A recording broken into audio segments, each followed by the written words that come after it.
Good morning students, कैसे हैं आप सभी। 10+2 का अपना जो इंडियन इकोनॉमी बुक है उसका जो चैप्टर चल रहा था अपना इंडियन इकोनॉमिक रिफॉर्म्स, ठीक है, आर्थिक सुधार सिंस 1991 और NEP new economic policy.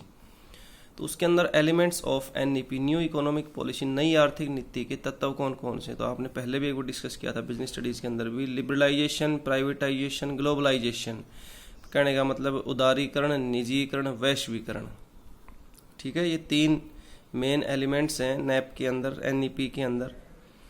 Liberalisation को हम डिस्कस करेंगे सबसे पहले। Liberalisation of the economy means, अर्थव्यवस्था का उदारीकरण का मतलब क्या होगा? Freedom of the producing units from direct or physical control imposed by government, कि गवर्नमेंट के द्वारा जो लागू किए गए थे ना नियंत्रण, चाहे वो प्रत्यक्ष हो या भौतिक रूप से हो, उनसे आज़ादी।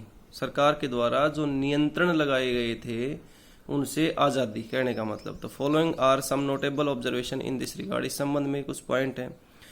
Prior to 1991 government had imposed several types of control on private enterprise in the domestic economy, घरेलू अर्थव्यवस्था में, ठीक है। डोमेस्टिक इकोनॉमी तो घरेलू अर्थव्यवस्था के अंदर निजी उपक्रमों के ऊपर कई प्रकार के नियंत्रण सरकार के द्वारा लगाए गए थे 1991 से पहले। 1991 में तो ये एनईपी आई थी अपनी न्यू इकोनॉमिक पॉलिसी जो थी। These include industrial licensing system, एक तो उद्योगों को लाइसेंस लेना पड़ता था। प्राइस कंट्रोल और फाइनेंशियल कंट्रोल ऑन गुड्स, ठीक है, माल के ऊपर कीमत नियंत्रण। इंपोर्ट लाइसेंस, इंपोर्ट करने का लाइसेंस। फॉरेन एक्सचेंज कंट्रोल, विदेशी विनिमय को नियंत्रण करना। Restriction on investment by big business houses, बड़े घरानों के द्वारा, बड़े औद्योगिक घरानों के द्वारा जो इन्वेस्टमेंट था ना उसके ऊपर भी कुछ प्रतिबंध था। It was experienced by the government, सरकार का यह अनुभव रहा कि that several shortcomings had emerged, कि कुछ कमियां नज़र में आई in the economy on account of these control, इन कंट्रोल से कुछ कमियां नजर आई सरकार को।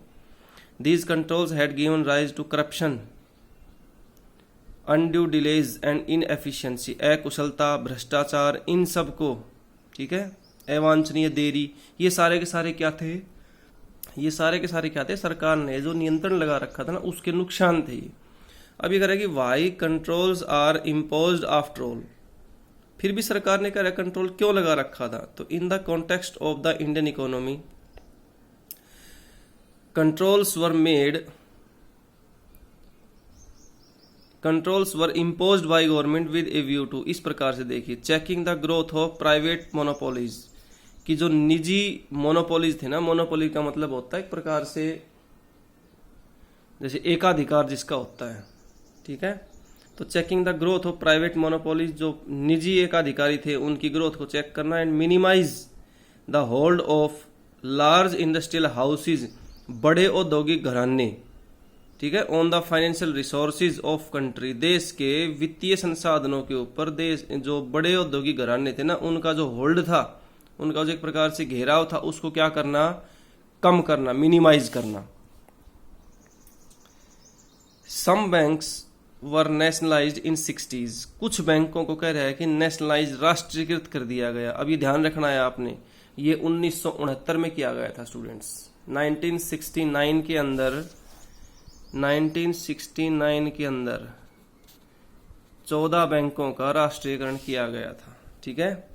Because these were owned by the big industrial houses, क्योंकि इनको बड़े औद्योगिक घरानों के द्वारा चलाया जाता था। Who would use banking funds, जो बैंकिंग फंड को यूज करते थे primarily to meet their own financial need, जो उनकी अपनी वित्तीय जरूरतें थी ना, आवश्यकता थी, उनको पूरा करने के लिए पहले बैंकिंग फंड को यूज करते थे।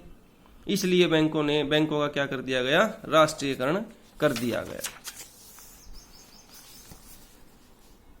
Growth rate of GDP had fallen sharply, जो जीडीपी की ग्रोथ रेट थी वो क्या हो गई? शार्पली फॉलन, डाउन हो गई। And high cost economic system, और उच्च लागत आर्थिक प्रणाली, ठीक है, केम इनटू बीइंग, मतलब rather than a low cost competitive economic system, मतलब तुलनात्मकता में जो कॉस्ट थी ना, कॉस्ट वो क्या हो गई? हाई कॉस्ट इकोनॉमिक सिस्टम हो गया। In view of these facts, इन बातों को देखते हुए liberalisation of the economy was considered as a key component of NEP, new economic policy के तत्व के रूप में लिबरलाइजेशन को क्या किया गया, इन सब समस्याओं से बचने के लिए माना गया कि ये तरीका ठीक है। ग्रेटर रिलायंस, एक बड़ा भरोसा, was to placed on market force, बाजार की शक्तियों पर, rather than checks and controls. जो सप्लाई एंड डिमांड, बाजार की दो शक्तियां होती है students, market supply, supply and demand. जो डिमांड और सप्लाई है ना, वो क्या है, दो शक्तियां हैं, उनके ऊपर बड़ा भरोसा किया गया। एग्जाम्पल ऑफ डेवलपिंग कंट्रीज जैसे कोरिया, थाईलैंड, सिंगापुर, उनके अंदर क्या था, that have achieved rapid growth, तीव्र गति से तेज, उनका जो रैपिड का मतलब तीव्र गति से अचीव प्राप्त किया उन्होंने, ग्रोथ वृद्धि, तीव्र वृद्धि प्राप्त की उन्होंने, ड्यू टू किसके कारण, liberalisation, were considered as worthy of emulation. ठीक है, उन्होंने, इन देशों ने, डेवलपिंग कंट्रीज ने क्या किया, जब इनको लागू किया ना, तो लागू करने के बाद में तीव्र गति से इन्होंने प्राप्त किया किसको, ग्रोथ को, लिबरलाइजेशन के कारण। तो इकोनॉमिक रिफॉर्म्स अंडर लिबरलाइजेशन। अब आर्थिक सुधार कैसे हुए, कुछ 3-4 प्रकार के हैं। तो फर्स्ट हम पढ़ते हैं इंडस्ट्रियल सेक्टर रिफॉर्म्स। जो औद्योगिक क्षेत्र के सुधार थे वो क्या क्या हुए, उद्योगों में क्या क्या सुधार हुआ वो देखना है स्टूडेंट्स। तो अबॉलिशन ऑफ इंडस्ट्रियल लाइसेंसिंग, जो औद्योगिक लाइसेंसिंग सिस्टम था ना, उसको हटा दिया गया, खत्म कर दिया गया। जुलाई 1991 के अंदर a new industrial policy was announced, एक नई औद्योगिक नीति को अनाउंस घोषित किया गया। It abolish the requirement of licensing except for the following 5 industries. ये 5 उद्योग ऐसे हैं, इनको छोड़ के बाकी सब के लिए लाइसेंसिंग सिस्टम को खत्म कर दिया गया। वो 5 उद्योग कौन से थे जिनके लिए लाइसेंस लेना जरूरी है, liquor, cigarette, defence equipment, industrial explosive और डेंजरस केमिकल्स।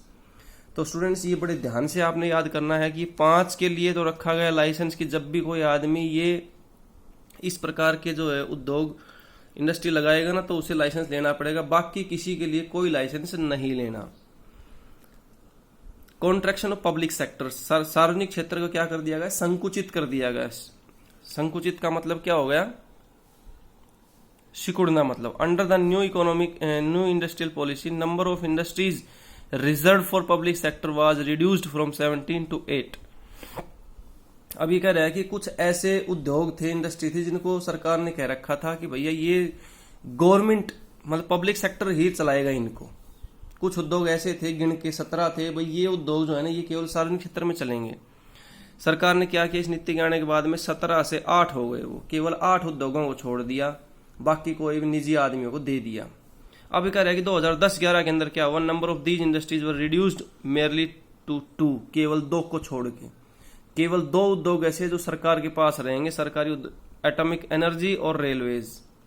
ठीक है, जो परमाणु वाला सिस्टम है, परमाणु ऊर्जा का, रेल का, ये 2 रहेंगे पब्लिक सेक्टर के, बाकी को क्या कर दिया गया, निजीकरण कर दिया गया।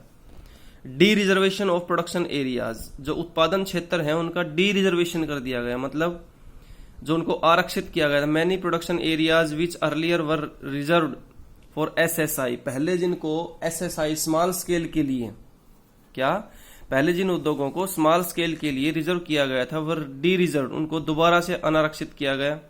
Forces of market were allowed to determine allocation of resources rather than the directive policy of the government. सरकार की जो प्रत्यक्ष नीति थी ना, उसको छोड़ के उसकी बजाय निर्धारित कर दिया गया एलोकेशन ऑफ रिसोर्सेज, संसाधनों का बंटवारा।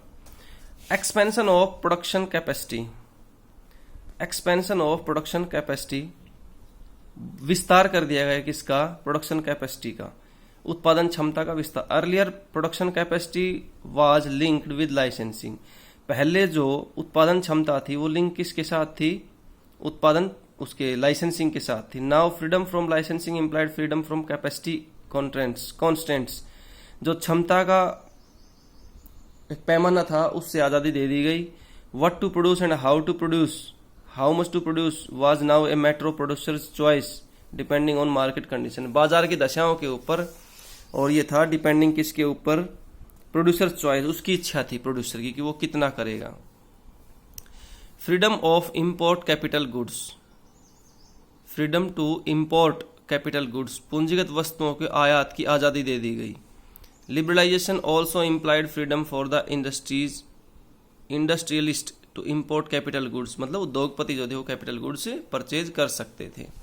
फाइनेंशियल सेक्टर रिफॉर्म्स, अब ये फाइनेंशियल सेक्टर रिफॉर्म ये तो थे हमारे पास क्या इंडस्ट्री के, अब ये फाइनेंशियल पैसे से संबंधित फाइनेंशियल सेक्टर वित्तीय बाजार जो है उसमें शामिल करते हैं बैंकिंग को, non banking financial institution, stock exchange market और फॉरेन एक्सचेंज मार्केट, इन सबको हम बोलते हैं क्या वित्तीय बाजार, वित्तीय क्षेत्र। इन इंडिया भारत के अंदर फाइनेंशियल सेक्टर को रेगुलेट कौन करता है, कंट्रोल करता है RBI, reserve bank of India, भारतीय रिजर्व बैंक, ये दे रखा है। RBI the apex bank of the country, देश का सबसे ऊंचा शीर्ष बैंक, बैंकों का बैंक, महाबैंक है ये। Liberalisation implied a substantial shift in the role of RBI from a regulator और टू ए फैसिलिटेटर। देखो पहले था ये आरबीआई रेगुलेटर, ठीक है, इसको चलाने वाला, अब इसको फैसिलिटेटर कर दिया, मतलब एक सहायक बना दिया इसको कि इसको फैसिलिटी देगा ये आरबीआई देश के सिस्टम को। As a regulator the RBI prior to liberalisation, मतलब ये जब ये रेगुलेटर था, ठीक है, कंट्रोल करने वाला था, मतलब लिबरलाइजेशन से पहले, would itself fix interest rate structure for the commercial bank. ये कह रहा है कि इंटरेस्ट रेट खुद फिक्स करता था आरबीआई, बट कह रहा है एज ए फैसिलिटेटर, मतलब आफ्टर लिबरलाइजेशन, जब लिबरलाइजेशन हो गया, the RBI would only facilitate the free play of the market force and leave it to the commercial bank to decide their interest rate structure. ठीक है, अब आज़ाद कर दिया गया, फ्री छोड़ दिया गया कि आप खुद इसको वो करेंगे। नाउ अब competition rules the decision making process rather than control, नियंत्रण की बजाय डिसीजन मेकिंग का हो गया। फिर है free play of the market force has led to the emergence of private bankers. ठीक है, फ्री प्ले मुक्त कर दिया गया, ऑफ द मार्केट फोर्स बाजार शक्तियों के लिए फ्री कर दिया गया, both domestic as well as international, घरेलू और अंतर्राष्ट्रीय, in the Indian banking system industry. Liberalisation has also allowed FII foreign institutional investors, विदेशी जो संस्थाएं थी विनियोग करने वाली, विनियोजक जो इन्वेस्ट करने वाले थे ना, उनको to invest in Indian financial market, भारतीय वित्तीय बाजार के अंदर इन्वेस्ट करें, इसके लिए अलाउ कर दिया गया। एग्जाम्पल ऑफ FII है merchant bankers, mutual funds, pension funds, ये सारे के सारे। कंसिक्वेंट परिणाम स्वरूप अपॉन दीज चेंजेस, इन परिवर्तनों के परिणाम स्वरूप फाइनेंशियल सेक्टर इन इंडिया, भारत में वित्तीय क्षेत्र जो है, has shown a multi dimensional growth. ठीक है, बहुआयामी वृद्धि उसने की, and is playing a significant role, एक महत्वपूर्ण भूमिका अदा की, in the growth and development of country, देश के समृद्धि और विकास के अंदर। ठीक है स्टूडेंट्स, आज के लिए 2 टॉपिक अपने पास, लिबरलाइजेशन के 2 पॉइंट हमने किए हैं, industrial sector reforms, financial sector reforms. Thank you.